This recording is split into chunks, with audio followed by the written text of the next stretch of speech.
Qui aurait pu imaginer qu'un personnage apparemment mineur de Batman deviendrait la star de sa propre série? Et pourtant, nous voilà complètement captivés par le Pingouin. En quelques épisodes seulement, cette série de HBO Max a déjà laissé une impression énorme, nous plongeant dans l'univers sombre, glauque et dangereux de la pègre de Gotham. Préparez-vous à assister à l'ascension d'Oswald Cobblepot, ou comme vous le connaissez mieux, le Pingouin. Cette nouvelle série est la série du moment. Avec son drame intense, sa violence mordante et ses acteurs phénoménaux, le Pingouin établit un nouveau standard pour les thrillers criminels qu'il serait tout simplement criminel de rater. Beau jeu de mots, non? Dans cette vidéo, je vais tout vous dire sur la série et pourquoi vous devez absolument la regarder. Alors restez bien accrochés. L'histoire reprend là où le film Batman de 2022 s'est arrêté. Si vous avez vu Batman, vous vous souvenez sûrement de la performance inoubliable de Colin Farrell dans le rôle d'Oswald Cobblepot, l'homme qui deviendra finalement le Pingouin. Dans le film, il était un personnage secondaire, jouant le rôle d'un criminel de rang intermédiaire,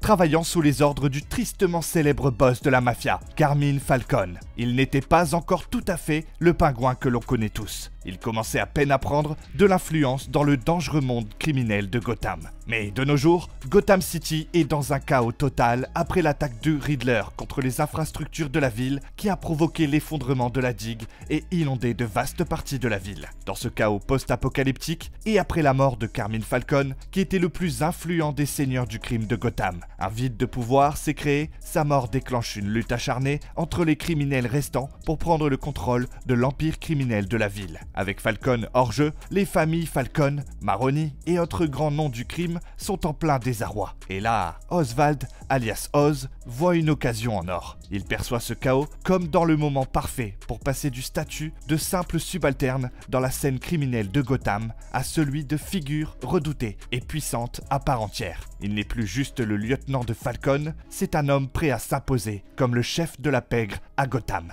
La série met en place de manière magistrale l'évolution d'Oswald. Naviguant dans les eaux troubles du réseau criminel de Gotham, non seulement il doit faire face aux retombées de la destruction de Gotham, mais il doit aussi composer avec d'autres figures avides de pouvoir, comme Sophia Falcone, la fille de Carmine, qui est tout aussi déterminée à prendre le contrôle de l'empire de son père. Le retour de Sophia à Gotham apporte une nouvelle dimension de danger et de rivalité sur le chemin d'Oswald, alors qu'ils s'affrontent pour la domination de la ville. Ce qui est génial avec le Pingouin, c'est que la série s'inscrit parfaitement dans l'univers d'ici, tout en restant concentrée sur quelque chose de plus intime et personnel. C'est une étude du personnage d'Oswald alors qu'il grimpe les échelons du crime. Mais ça ne vire pas trop dans le monde des super-héros. Pas de Batman volant au-dessus de la ville, pas de super-vilain flashy, juste une histoire ancrée, brutale, sur la survie et l'ambition dans la ville corrompue de Gotham. Cette série s'apparente à une véritable suite du Gotham que Matt Reeves a construit dans Batman. C'est sombre, c'est lourd et c'est plein de tension. Pensez-y comme à la version Gotham de Breaking Bad, sauf qu'au lieu de la mettre, c'est le crime et le pouvoir que tout le monde s'arrache. C'est une guerre pour le contrôle de la ville et Oswald est en plein milieu. Dès le premier épisode, on sent la tension monter. L'une des scènes les plus marquantes arrive tôt dans la série, quand Oswald confronte Alberto Falcone. C'est un moment tendu, angoissant, où l'on peut sentir les dynamiques de pouvoir changer. Oswald tente de s'affirmer comme une force avec laquelle il faudra compter. Mais Alberto ne le prend pas au sérieux. C'est un moment charnière pour le personnage d'Oswald et cela pose les bases pour le reste de la série. Le retour de Sophia Falcone à Gotham est aussi important. Dès qu'elle remet les pieds en ville, elle défie immédiatement l'autorité d'Oswald, créant une tension énorme. Leurs interactions font partie des scènes les plus intenses de la série. Aucun des deux n'est prêt à reculer et c'est captivant de voir comment leur lutte de pouvoir évolue. Alors, où la série va-t-elle nous emmener à partir de là? Eh bien, pour le moment, le Pingouin en est encore à ses débuts. Mais il y a tellement de directions possibles à prendre. L'une des possibilités, c'est de voir Oswald se transformer complètement en le Pingouin qu'on connaît tous. Ce méchant impitoyable, armé de son parapluie qu'on connaît bien dans les comics. La série pourrait explorer son influence croissante à Gotham et les défis qu'il doit relever face à la loi et aux autres patrons du crime. Et puis, il y a la question des autres méchants emblématiques de Gotham. On a déjà vu des références à Maroni et à la famille Falcone. Mais est-ce qu'on pourrait voir des personnages comme Double Face ou même le Joker plus tard? Ça, c'est une spéculation que beaucoup de fans se posent. Ce qui rend l'avenir du pingouin tellement excitant, c'est que c'est imprévisible. Gotham est un endroit dangereux, et tout peut arriver. Oswald va-t-il réussir dans sa quête de pouvoir, ou va-t-il être détrôné par ses ennemis? Seul le temps nous le dira, mais une chose est sûre, ça va être un sacré tour de montagne russe. Parlons maintenant de certains aspects vraiment géniaux de la série. Quand on parle de points positifs, on ne peut pas ignorer les efforts des acteurs. Commençons par l'évidence. Colin Farrell, il est absolument phénoménal dans le rôle d'Oswald Cobblepot. Si vous l'avez trouvé bon dans Batman, attendez-vous à le voir encore plus bon ici. Dans Le Pingouin, Farrell peut vraiment creuser dans le personnage. Nous montrons toutes les facettes de la personnalité d'Oswald. Un moment, il est menaçant et violent. L'instant d'après, il est vulnérable et plein de doutes. C'est une performance brute et réaliste, et vous ne pouvez pas vous empêcher d'être complètement absorbé. Ce qui est impressionnant avec la performance de Farrell, c'est qu'il parvient à rendre Oswald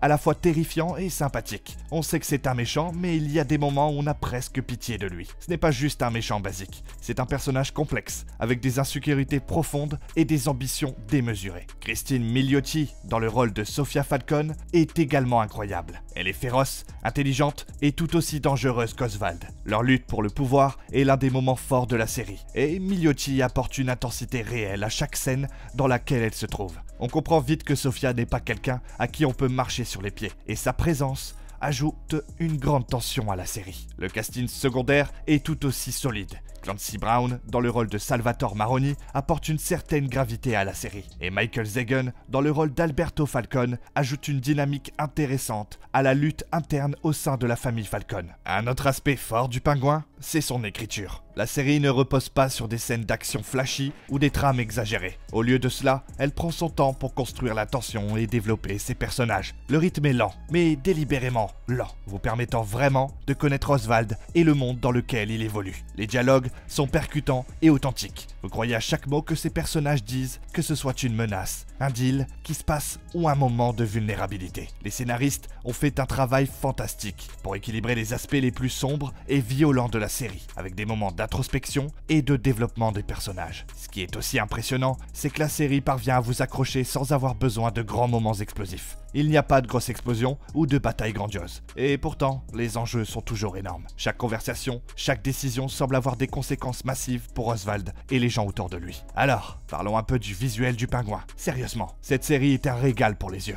Gotham est plus vivant que jamais, avec ses ruelles sombres, ses rues trempées par la pluie et ses coins d'ombre où il vaut mieux ne pas traîner. La cinématographie est absolument au top, capturant parfaitement l'atmosphère sale et dangereuse de la ville. Chaque plan semble soigneusement réfléchi et l'esthétique globale de la série colle parfaitement au ton sombre et tendu. Et côté design de production, c'est du lourd aussi. De l'Iceberg Lounge délabré aux différents repères criminels de Gotham. Tout a l'air réellement réel, comme si on pouvait presque sentir l'odeur de moisissure. Les costumes sont un autre point fort, surtout le look signature d'Oswald, qui aide vraiment à établir son personnage. Bon, comme aucune série n'est parfaite, il y a quelques petites failles que j'ai repérées dans les premiers épisodes. La critique la plus courante, c'est le rythme. Alors oui, l'approche lente et progressive fonctionne bien pour construire la tension, mais parfois on a l'impression que ça traîne un peu. Certains épisodes mettent trop l'accent sur des personnages secondaires ou des sous-intrigues qui ne sont pas toujours indispensables, ce qui pourrait donner un aspect un peu décousu à l'histoire par moment. Autre point à noter, le ton sombre et grave de la série pourrait ne pas plaire à tout le monde. Si vous vous attendiez à une série de super-héros rapides avec plein d'action, vous risquez d'être déçu. Le Pingouin est plus un drame criminel centré sur les personnages et il faut un peu de patience pour apprécier pleinement. Comparé à d'autres séries d'ici comme Peacemaker, le Pingouin est beaucoup plus sombre et sérieux. Pas de blagues ou des moments légers ici, c'est 100% tension et drame psychologique. Si vous aimez des séries comme Les Sopranos ou Breaking Bad, vous allez probablement adorer le Pingouin. C'est une série sur le développement des personnages, les luttes de pouvoir et les côtés les plus sombres de la nature humaine.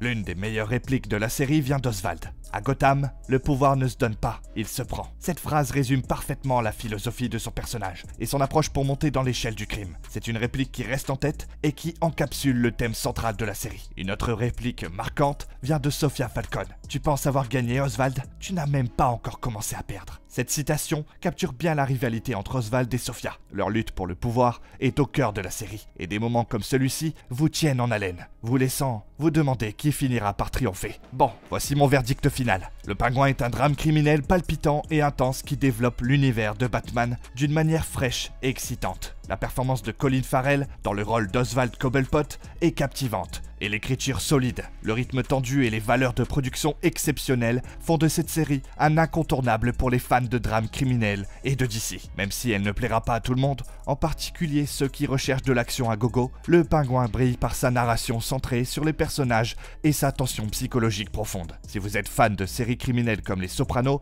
ou si vous avez adoré le ton un peu plus sombre et réaliste de Batman, Le Pingouin vaut clairement le détour. C'est une étude de personnages qui prend son temps, avec plein de rebondissements en cours de route. La performance de Farrell, à elle seule, vaut le coup, mais la série dans son ensemble offre bien plus qu'un simple acteur principal talentueux. Alors la grande question est la suivante. Oswald Cobblepot parviendra-t-il à devenir le roi de crime de Gotham, ou les forces sombres de la ville vont-elles l'entraîner vers le fond avant même qu'il n'y arrive? Quoi qu'il arrive, vous ne voudrez pas manquer ce voyage brutal au cœur du monde criminel de Gotham. Si vous aimez cette analyse et que vous voulez rester à jour sur tout ce qui concerne Le Pingouin et au-delà, n'oubliez pas de liker, de vous abonner et de cliquer sur la petite cloche de notification. Comme ça, vous ne manquerez aucune future vidéo sur vos films et séries préférées. En plus, ça aide vraiment la chaîne à grandir et ça amène encore plus de contenu. Merci et à bientôt. Bye.